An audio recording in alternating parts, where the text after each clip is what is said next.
नमस्कार। आज मैं नई वीडियो के साथ आया हूँ और काफ़ी महत्वपूर्ण विषयों पर चर्चा करना चाहता हूँ।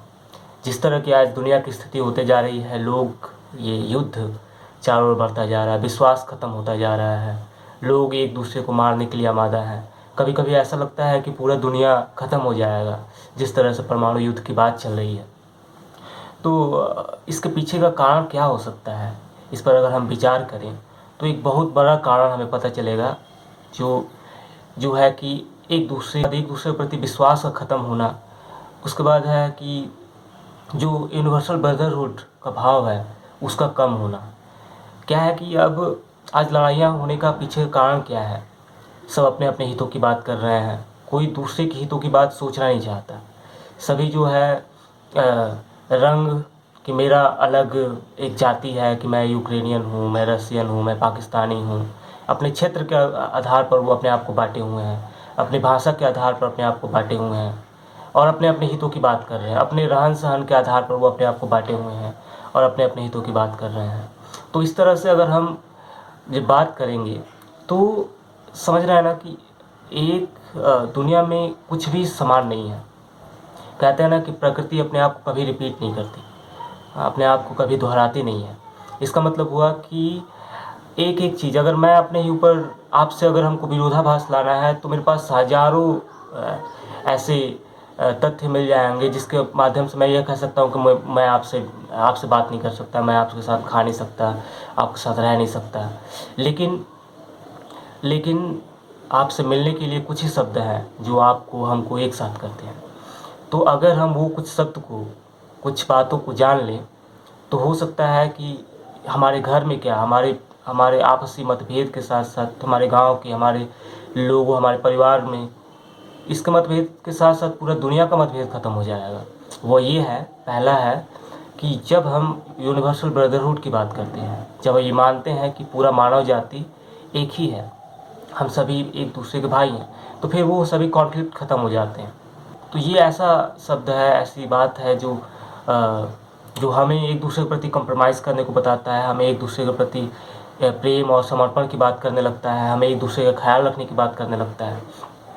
जब हम एक दूसरे और जब हम ये भाव रखते हैं कि सभी, ये जो पूरे विश्व है, सभी में भिन्नता है और एक बाग में जो है अलग अलग फूल रहते हैं तो काफ़ी अच्छा लगता है। लेकिन वही फूल जो है अलग अलग हों लेकिन एक पैटर्न में सजे हों, मतलब एक डिसिप्लिन में हों, तो और अच्छा लगता है। लेकिन अगर एक बाग केवल एक ही फूलों से भरा हो तो अच्छा नहीं लगता है बाग। और हम ध्यान से देखेंगे तो उस बाग के एक एक फूल भी कभी समान नहीं होते।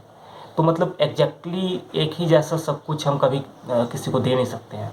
इसलिए हमें, और ये प्रकृति का नियम है भिन्नता, इसलिए हमें जो है कि सभी के संप्रदाय का, सभी के भाषा का, कल्चर का ख्याल रखना चाहिए, सम्मान करना चाहिए और कुछ बेहतर सीखने का प्रयास करना चाहिए दूसरे से। और साथ ही साथ हमें अपना एनालिसिस भी करना चाहिए कि अगर कोई ऐसा चीज़ जो है जो कभी किसी काल में किसी व्यक्ति के द्वारा बनाया गया था लेकिन आज वो उचित नहीं है, आज की परिस्थिति के अनुसार वो सही नहीं है, तो हमें उसे त्याग भी देना चाहिए। तो इस तरह से हम सभी कल्चर को एक्सेप्ट करें, सभी लोगों को अपना भाई मानें और जो हमारे जो कुरीतियाँ हैं, परंपरा है, ऐसी परंपरा जो अब ऐसी परंपरा जो अब सूख चुकी हैं, उसका कोई प्रयोग नहीं है हमारे जीवन में, हमारे समाज के जीवन में, तो उसे अगर हम त्याग दें और हमेशा जो है कि सचेत होकर के जिएं और परिवर्तन को एक्सेप्ट करें कि जो परिवर्तन हो रही है दुनिया में और टेक्नोलॉजी हो रही है, साइंस टेक्नोलॉजी में बदलाव आ रहा है, उसे हम एक्सेप्ट करें, तो कोई झगड़ा होने का कोई कारण ही नहीं है ना। तो अगर मैं मानता हूँ कि अगर इस तरह के भाव लेकर के सभी देशवासी जिएं तो ये जो आज जातियों के नाम पर, क्षेत्र के नाम पर, रंग के नाम पर, भाषा के नाम पर लगातार लड़ाइयाँ होती हैं और इसी के आज जो है कि ये सबसे बड़ा डर हो गया है मनुष्य को। ना ही किसी भूत प्रेत का डर रह गया है, ना ही किसी जानवर का डर रह गया है। अब मनुष्य को मनुष्य से डर रह गया है और मनुष्य से क्या, उसकी गलत सोच के कारण डर रह गया है। तो हमें अपनी सोच पर वर्क करना चाहिए। आज वो ज़माना ख़त्म हो गया कि हमारे पास जो है कि 10 लोग हैं, हमारे पास 20 लोग हैं, 1000 लोग हैं, मैं ये कर दूँगा, वो कर दूँगा। अगर टेक्नोलॉजी का ज़माना हो गया, आज लोग कह रहे हैं ना कि परमाणु युद्ध हो जाएगा, परमाणु युद्ध हो जाएगा। मेरे पास 5000 परमाणु है मेरे पास, 5500 परमाणु बम है मेरे पास, इतना है यार। परमाणु हथियार का प्रयोग अगर शुरू हो गया तो 2-3 परमाणु बम में ही काम ख़त्म हो जाएगा, इतना का ज़रूरत ही नहीं पड़ेगा, है ना।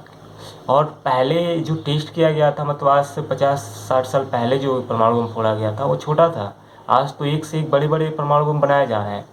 तो 1-2 ही परमाणु बम काफ़ी है इस दुनिया को ख़त्म करने के लिए, इसलिए पूरा दुनिया को इसका आभास है, इसलिए वो कभी परमाणु हथियार का प्रयोग नहीं करना चाहेंगे।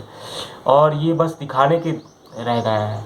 और कहते हैं ना कि हाथी के दाँत दिखाने के और खाने के, तो बस दिखाने को है कि मेरे पास 5000 मेरे पास 6000 है। जो दिखा रहा है उसे भी डर है कि जिस परमाणु बम फटेगा तो उस दिन मेरा भी अस्तित्व तो नहीं रहेगा, इसलिए। और मैं मानता हूँ कि इस पर चर्चा ही नहीं होना चाहिए, चर्चा होना चाहिए हमारे यूनिवर्सल ब्रदरहुड को कैसे बढ़ाया जा सके, हम कैसे एक दूसरे को एक्सेप्ट कर सके, इस पर हमें बात करनी चाहिए। और एक दूसरे का सम्मान कैसे करना चाहिए, इस पर हमें बात करना चाहिए। तभी हम जो है, और ये नया जनरेशन जो है, हमें एक नए ढंग से सोचने की आवश्यकता है और पुराने ढर्रों को से सीखने की आवश्यकता है। और नए तरह से हमें अपने देश को नए दिशा में अपने देश को ले जाने की ज़रूरत है। इतना कह करके धन्यवाद और नमस्कार।